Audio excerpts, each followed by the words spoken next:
Well, today's the day that we're gonna bring this out of the lower garage and pull it up to our bay that we usually work in and get started on it. Not sure if we'll be able to complete it or have to take a break in between, depends on what comes up, but he's chaining the frame down to the axle right now because stuff's not hooked down, you know, he had torn it apart and everything. So, and we're gonna try to get it out of here, but it's a little tight out there, so we'll see how it goes.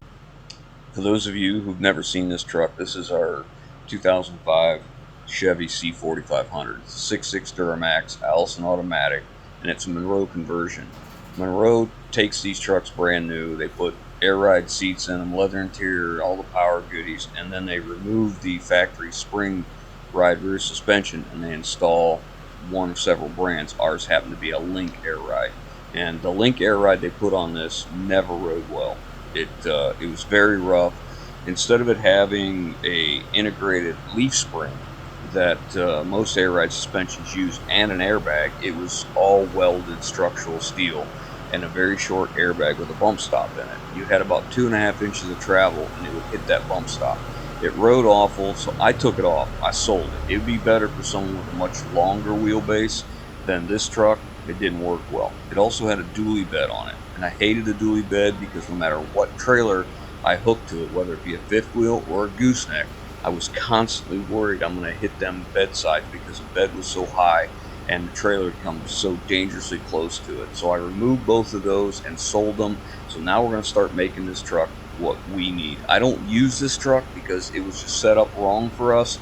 It was the very first medium duty Duramax that I've ever owned, and it's very low mileage. I bought it with 38,000 miles. It's got 42,000 miles now, and that's been 8 years. That's how little I drive this truck, and it's mostly because I'm just not happy with it. So we're going to try and change all the things about it that I don't like and make it to where I do like it. So we're going to start with stripping this frame down, get all the fuel tanks, the lines, the air tanks, get the rear end out from underneath, get the drive shaft out, and we're going to change this and put a true air ride suspension on it. That entails I want to move that axle back 2 feet. I don't have enough frame, so we're going to stretch the frame a few feet, put a good quality air ride rear suspension under it, and then we're going to decide what we're going to put on it for a bed, whether we're going to do an aluminum bed I already have, or we're going to build an aluminum or build a steel.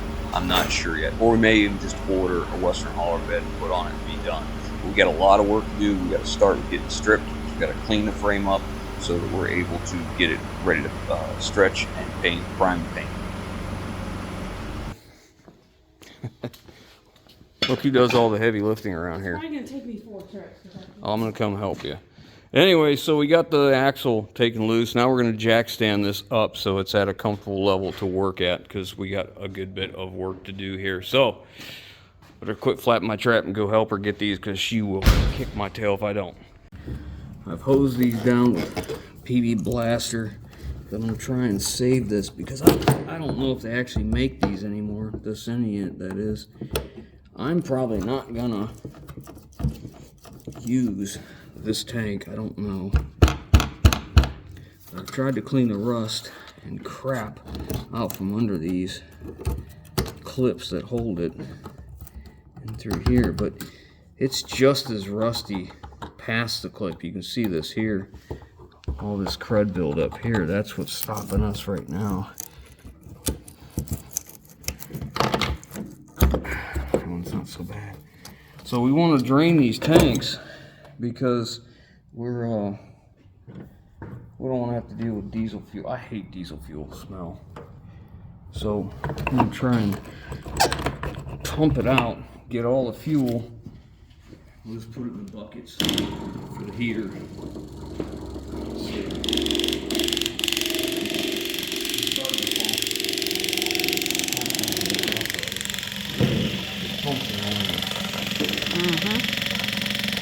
Sending it won't pick up anymore, so we might have it empty out. If we ran it down, it might be empty. Because if I can't dump like an electric fuel pump down inside here, then I'll take this one because it's got a, it's an in and out. This is actually from a Thermo King. We just take this flexible end and stuff it down in there and pump it out, but we may have it also. Go ahead. Yeah, I already filled up 1 5-gallon bucket almost all the way. And I don't know how much fuel was in this truck to begin with, in the back tank.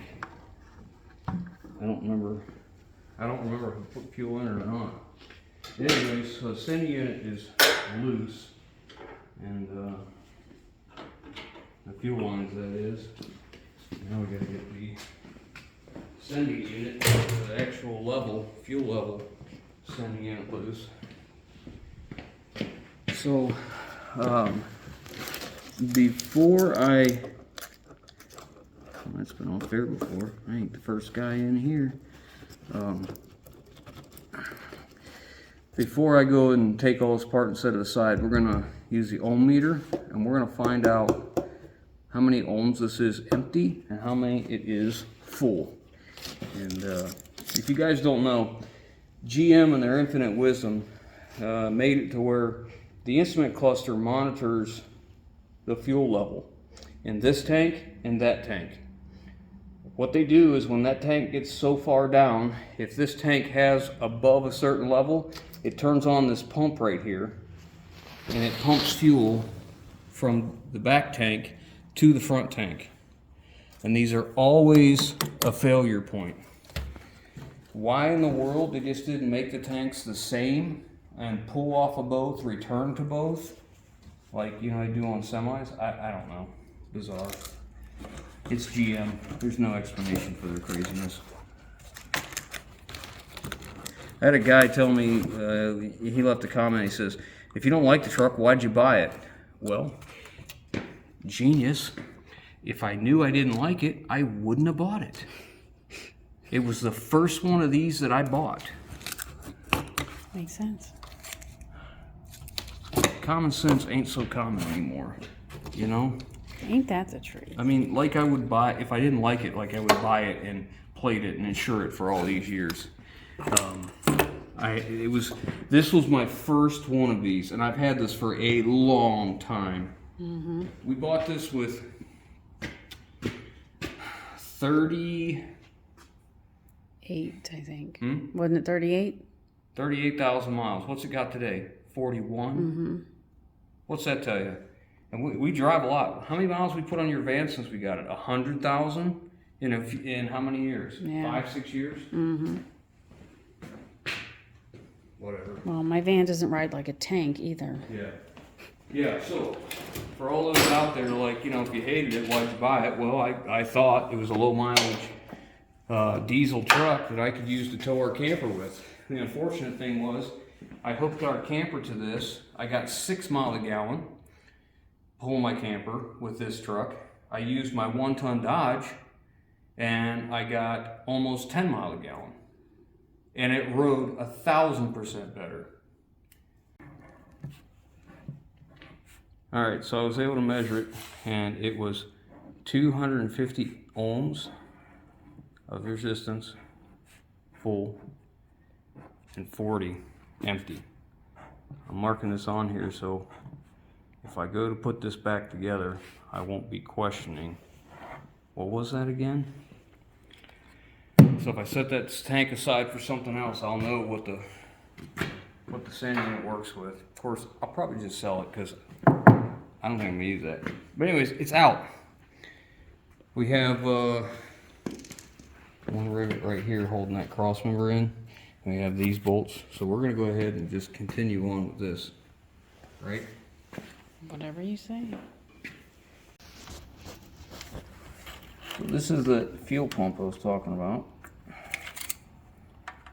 We're gonna get the wiring taken apart. Took a lock out. Push that forward tighter and then pull it apart. Seems to help. We're gonna be taking this cross member out. So this wiring is one of their goofy zip tie deals they use here. So we'll have to cut that. I'm going to take this out. It's just bolted over here. I think I got them loose. Yeah, they're loose already. Now we gotta work on the lines that connect the two, and you'll see they're right here. Get that disconnected next. Go get the tool. You see how goofy this is? They tee off of your fill neck, the vent line, and push on here and return here. So if this gets too full, it returns it back to the tank. Goofy GM.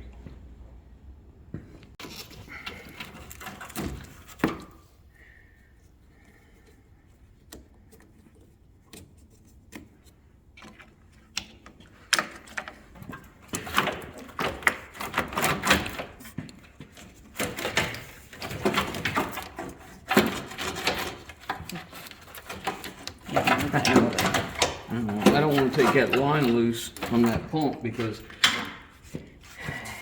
it, oh Lord, GM, glorious GM, generic motors.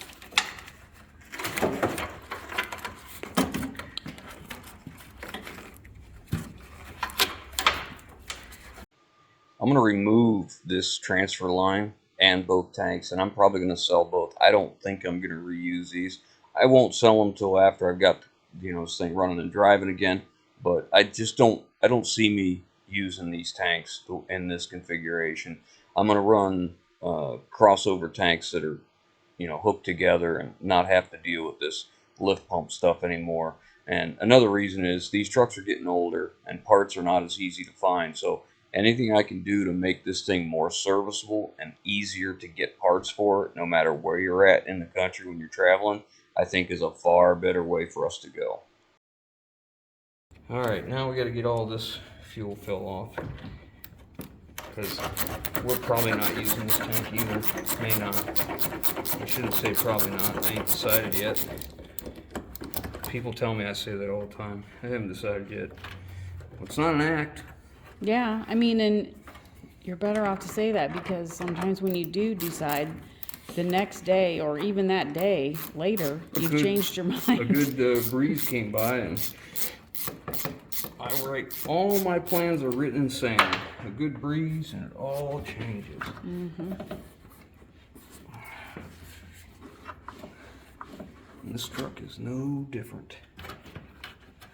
I mean, shoot, we spent hours yesterday walking around looking at your different trucks trying to decide what we were going to work on next. So, yeah. It's hard to make decisions. Get rid of this. Yeah. And the funny part is, we didn't choose anything that we looked at. Yeah. Yeah, that's true. We didn't. That was priceless. In all seriousness, though, if you have one of these trucks and you need this fuel tank, that fuel tank, those fuel lines, those connecting lines, let me know because they're all going to be for sale. We'll take care of the GM brake line failure too. You know, I'm going to redo all the brake lines. Probably the best thing I could do.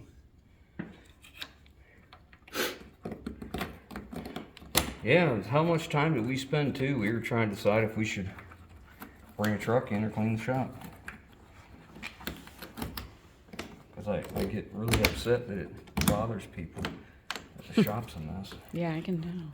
Yeah, I was so upset about it that I told them they could pound salt.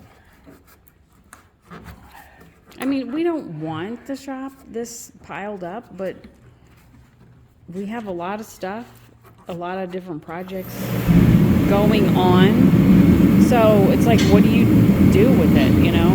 It's just, it is what it is, you know? Just like all this stuff over here is out because we're in the middle of fixing our son's camper. So I can't see putting all that away just to get it right back out the next time he comes over. So, and that ends up happening a lot.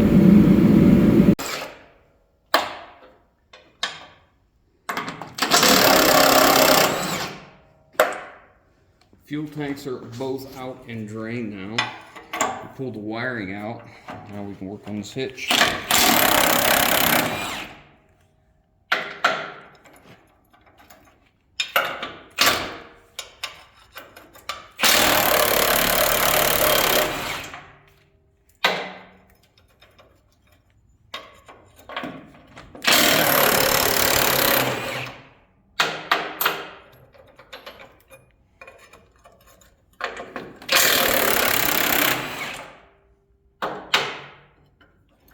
Okay,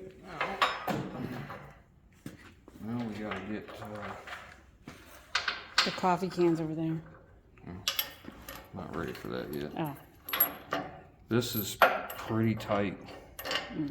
I think it's just being held on by pressure.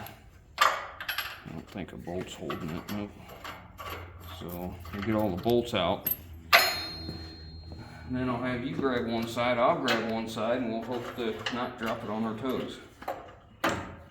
Yeah, well, let's hope.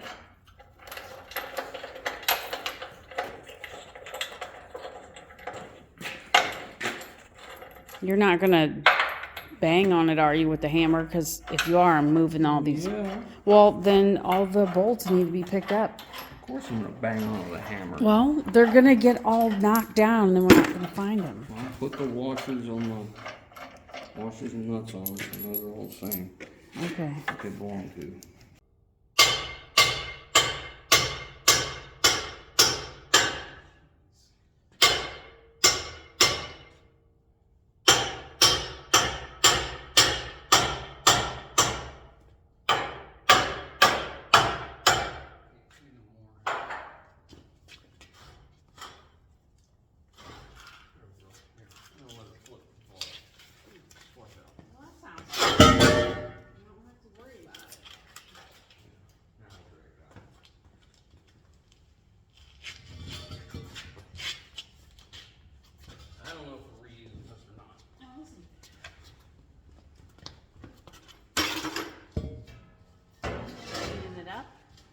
Nope, just don't smash that one.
Maximum speed, 13,300. We're good. Turn it up some.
Okay, it's blowing through.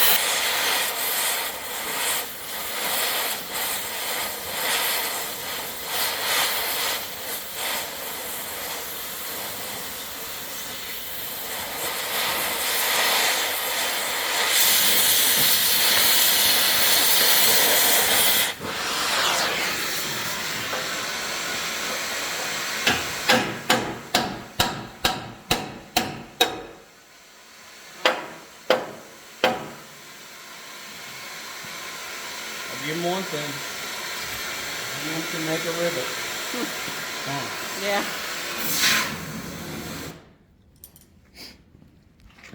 Yeah, that was something else. So that's been the key that I've ever found on rivets, man. You heat it up, blow a hole through the center, and that gives that rivet a way to, collapse, because these holes are not drilled, they're punched. So when they're punched, the punch pushes in, it makes a tapered hole. The edges are tapered, so when you take that rivet and you squeeze it in there, it fills that taper. So if you're trying to go the other way, you're trying to shove that rivet through a taper, and we don't know which way it was punched. I assume it was punched that way, but I don't know. Whatever.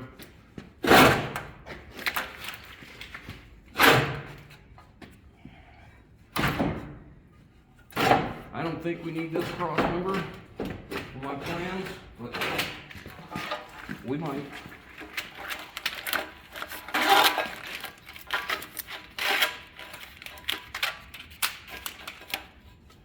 But regardless, they gotta come out. I was going to try and help you, but I couldn't get in there. The frame was in the way. Yeah, take these out first.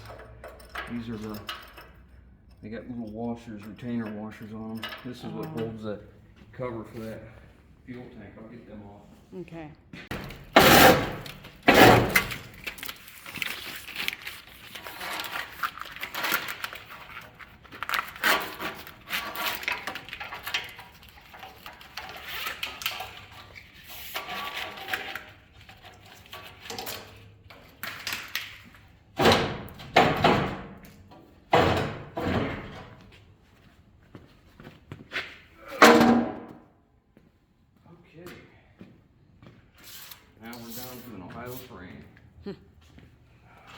Honestly, that's not that bad. So, we got a lot of cleaning to do, and I'm not sure. I wrote down the size of the frame here, what I gotta find. I have to find frame rail. I think I know where I'm gonna go to get it. I don't want to go there because it's overpriced on everything, but I don't want to wait. I was just gonna buy another truck for parts and get the frame, but I don't think I really want to do that. So now the question is, how far are we stretching? I thought I had this decided many times. Now I'm undecided.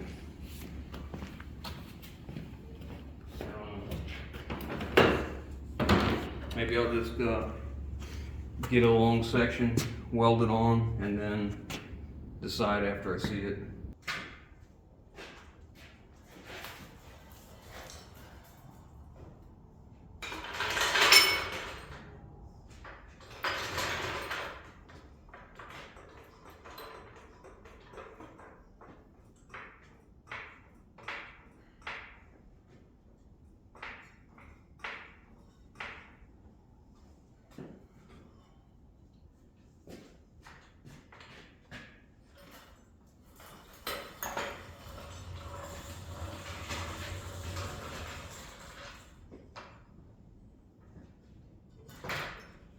Alright, so the axle's out and the frame rails are bare. We are down almost as far as I need to go. I'm probably going to go ahead and take this mount off for the park and brake cables, just so we can make sure we get everything cleaned up and repainted and then bolted back on. No issues, just surface rust where the paint didn't hold, that kind of thing. We're in the Rust Belt of Ohio, so this is pretty decent for a truck that's this is a 2005, I think. She's pretty old. I don't know if this is a GM deal here. I think that's a GM mount that they didn't paint. Kind of sucks. I may have to jack that up and paint it, take it off and paint it. I don't know why you wouldn't do that. I'm probably going to pull the brake lines and the fuel lines off of there, pull them holders out, just so we can clean behind it. I'll just prop them out this way and then cover them up before we paint them. I wish I had a sandblaster, because I would roll this thing outside, set it up, and blast these frame rails, the cross members, the rear hitch, the differential, everything, and repaint it. Any bracket we could. Next step is we're going to jack it up. We'll take a jack and we'll put some cribbing across the frame rails, lift it up, move these jacks up underneath the cab so they're not in our way while we're cleaning. It's much nicer when you can roll on a creeper seat back and forth without something in the way. Seems silly, seems like it's not a big deal. When you're going to clean it and spend as much time as we're going to spend on this, it's probably worth it. But I think this is where we're going to leave it. I don't think we'll get much farther. I have to make a decision on this. This is where the tonneau cover on that thing, when you rolled it up, it hit here and rubbed it. We had no idea. I'm not too concerned about it. I think what we're going to do is just paint this, mask this off, and paint this whole thing right here. Just this part that sticks back, paint this black. It's all going to be covered by a bulkhead of the flatbed that's going on. So it's not really a big deal. All right, so here's where we're at with a few things. Here, this is my frame is. It's a 5/16 thick frame. It's a 3-inch flange, and it's 8 3/4 top, outside to outside flanges. So I have to go get that frame. The question is, how long am I going to stretch this thing? I was going to go 2 feet and use this aluminum bed that I have, but I think the aluminum bed is nowhere near nice enough for this truck. It really should have a nicer bed than that. So I'm considering building a bed out of steel or building a bed out of aluminum. If I build the bed, I can make it whatever length we want. Typically in this truck, this was a 60 cab to axle truck. The next typical standard size would be 84 cab to axle, which would give me an 11-foot bed on this truck, which I'm okay with. After that, it basically goes to 108, I think, is 9 foot, and then we go to 120. If I go to 84 cab to axle, go 11 foot, I can get my side-by-side on top of this thing, and I may still reuse that hitch and build my bed. I could pull a camper behind it with the side-by-side on it, or my son could use his, one thing like that. Let me clarify. I don't want to keep this truck. I'm just planning this, though, if it doesn't sell, I want to be able to use this thing.